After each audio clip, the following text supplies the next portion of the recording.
G'day there, Archi students. The following clip is a snippet taken from the Successful Archi Students podcast, where we chat architecture and answer your questions and help you become the 1% of architecture students that really end up being successful in the profession. And you can click the first link in the description to check it out, and I can't wait to see you there. The next question was from Lakshay at Lakshay_Bell_. Lakshay asked which software has currently the topmost demand among big architectural firms.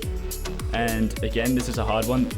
Software is always progressing forward. It's always changing. It's evergreen, I guess I'd say. And so the lesson here is to be adaptive to the software that's out there. Always have an open mind to learning new things and pushing yourself outside of your comfort zone, because that way you'll try new things and you'll learn new things. If it doesn't work, that's okay. You can leave it and then try something else. But I was actually talking to one of my lecturers about this, who has done a lot of work in the field, and he's worked in several countries across the world in a lot of big firms and small firms, medium-sized firms. And to give you an answer here, he said to be proficient at BIM, so Building Information Modeling, I think it is. So being sufficient at programs such as Revit is really going to be helpful, because if you learn that proficiently, you'll then have the skills that are fluent across a lot of different programs and software, and you'll easily be able to pick up other new software that's out there.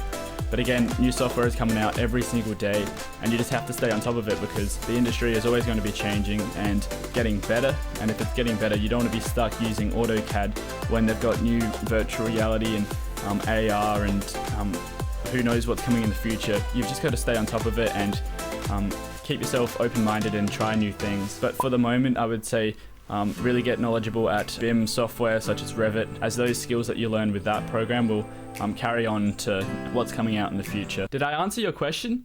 I sure hope I did, but if you're still unsure about it, or you've got something else you want to ask me, you can click the second link in the description, and that will take you to the community forums. From there, you can ask as many questions as you'd like, and I'll answer them on the next episode of the Successful Archi Students podcast Q&A series. So thank you so much for sticking around. Don't forget to subscribe, and if you enjoyed this video, you can help support me by liking this video. It helps YouTube share this to other architecture students, and it really helps get this video out there. You can check out a couple of the other cool videos to the side here, and until next time, take care, guys.